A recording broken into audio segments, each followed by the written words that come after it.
नमस्कार मित्रांनो, कसे आहात तुम्ही? तर आज आहे होळी आणि होळीच्या हार्दिक शुभेच्छा. काल आम्ही गावाला आलो होतो माझ्या आईकडे. तर आमच्या गावाची होळी जी आहे ती माझे आजोबा घ्यायला जातात. तर हे बघा इथं बसलेले आहे. तर खूप वर्षापासून माझे आजोबा होळी घ्यायला जातात.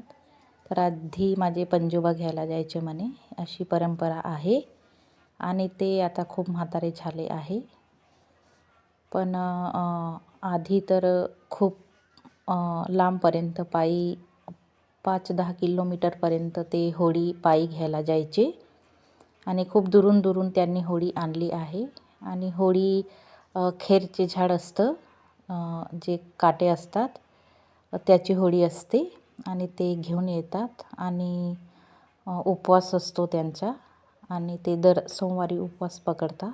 तर ते महाराज लोक असतात त्यांच्यामध्ये बसलेले आहे.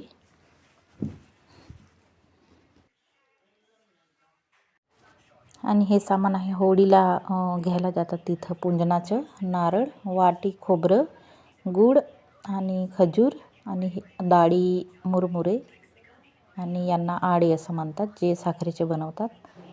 तर हे होळीच्या सणाला लागणारं सामान आहे, जे सगळे माणसं घेतात खायला आणि होळीमध्ये टाकायला. तर होळीमध्ये टाकल्यानंतरच आपण खाऊ शकतो.